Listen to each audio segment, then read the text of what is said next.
मैं आपको बता रही हूँ, ये सब इन लोगों की साजिश होगी। ये हमें नुकसान पहुंचाना चाहते होंगे, मुझे कुछ करना चाहते होंगे। साजिदा और रानिया तो बेगुनाह ही रुल गई ना। ऐसा क्यों कह रही हैं आप? उनके लिए हम हैं ना, हम रखेंगे उनका ख्याल। के हिसाब से तो मुझे मर जाना चाहिए था ना, मर गया आपका इकलौता।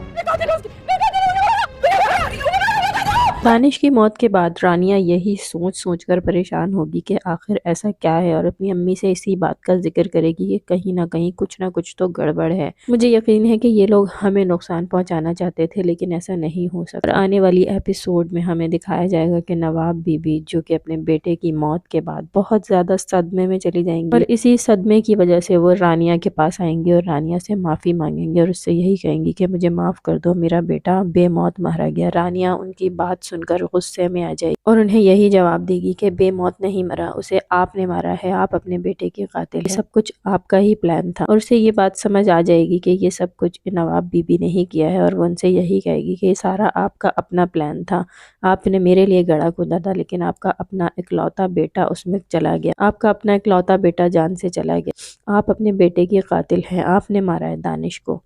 नवाब बीबी रानिया की बातें सुनकर और भी ज़्यादा सदमे में आ जाएंगी, और वो यही चीख कर कहेंगी कि हाँ, मैंने मारा है अपने बेटे को, मैंने क्या कर दिया, मैंने अपने बेटे को अपने हाथों से मार दिया। रानिया और उसकी अम्मी से माफ़ी मांगेंगी और उससे यही कहेंगी कि तुम लोग मुझे माफ़ कर दो।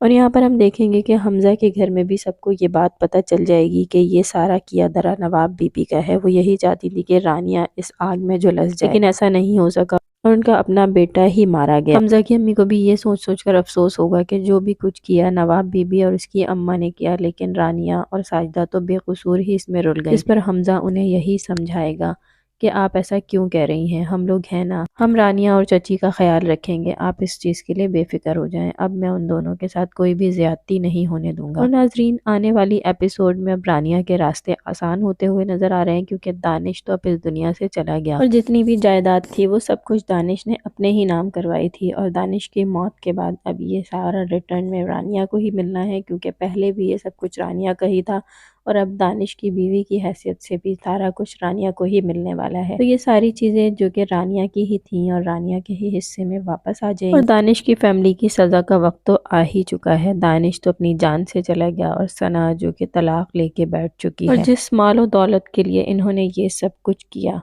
वो सारा भी हाथ से गया, और साथ इनका अपना बेटा भी जान से चला गया। तो नाजरीन, हमने हमेशा यही सुना है, बुरे काम का बुरा अंजाम होता है। ड्रामा सीरियल घाटा में भी ऐसा ही कुछ देखने को मिल रहा है। दानिश की फैमिली ने जितना कुछ रानिया और उसकी माँ के साथ बुरा किया, आज उनकी सज़ा का वक्त आ चुका है, और अब बुराई इनके अपने हिस्से में ही आ गई। वीडियो पसंद आई हो तो लाइक करें, चैनल को सब्सक्राइब नहीं किया तो प्लीज़ जल्दी से मेरे चैनल को सब्सक्राइब भी कर लीजिए, और मुझे दें इजाज़त। अल्लाह हाफिज़।